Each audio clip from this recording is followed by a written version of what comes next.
Ton histoire n'est pas terminée. Texte Claïs Rémi 2, 9h11.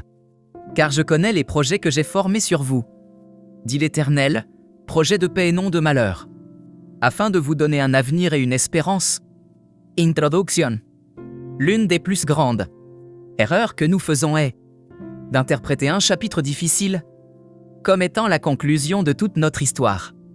Nous regardons notre situation actuelle, la douleur, l'échec, la perte, les portes fermées, les déceptions, et nous commençons à penser c'est fini. Voilà qui je suis. Voilà où mon histoire s'arrête. Mais aujourd'hui, je veux te rappeler une vérité. Ton chapitre actuel n'est pas la conclusion de ton histoire. Tu n'es pas à la dernière page.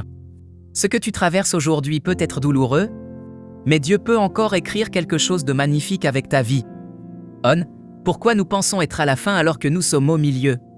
Lorsque nous traversons une période difficile, nous avons tendance à penser que ce que nous voyons aujourd'hui sera également ce que nous verrons demain. Mais nous ne connaissons jamais toute l'histoire à partir d'un seul chapitre. Pense à Joseph. Ses frères l'ont vendu comme esclave. Il a été injustement accusé et jeté en prison.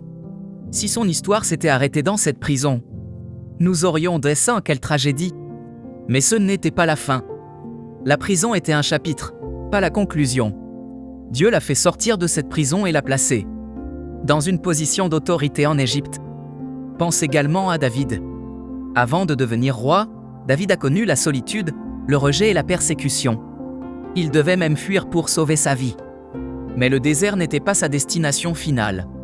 Le désert était une étape vers le trône. Peut-être que toi aussi, tu traverses actuellement ton désert. Peut-être que tu ne comprends pas pourquoi certaines choses arrivent. Mais ne transforme pas ton chapitre actuel en conclusion. Ce n'est pas parce que tu ne vois pas encore la suite que Dieu n'a pas préparé la suite. Toi, les histoires bibliques dont Noé ne voyait pas la suite. Regardons Ruth. Au début de son histoire, Ruth est veuve, étrangère et dans une situation difficile. Si les Librés s'étaient arrêtés au chapitre 1, son histoire aurait ressemblé à une histoire de perte et de désolation. Mais l'histoire ne s'est pas arrêtée là. Elle a rencontré Boaz. Elle a connu la rédemption.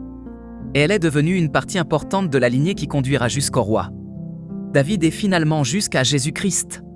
Ce qui semblait être une fin était en réalité le début d'un nouveau chapitre. Regardons aussi Esther. Elle était orpheline et vivait dans un contexte difficile. Mais Dieu l'a placée dans le palais pour un moment précis. Elle est devenue reine et a été utilisée pour sauver son peuple. Qui aurait pu imaginer cela au début de son histoire? Et pensons à Lazare. Lorsque Jésus arrivèrent, Lazare était déjà dans le tombeau. Pour les personnes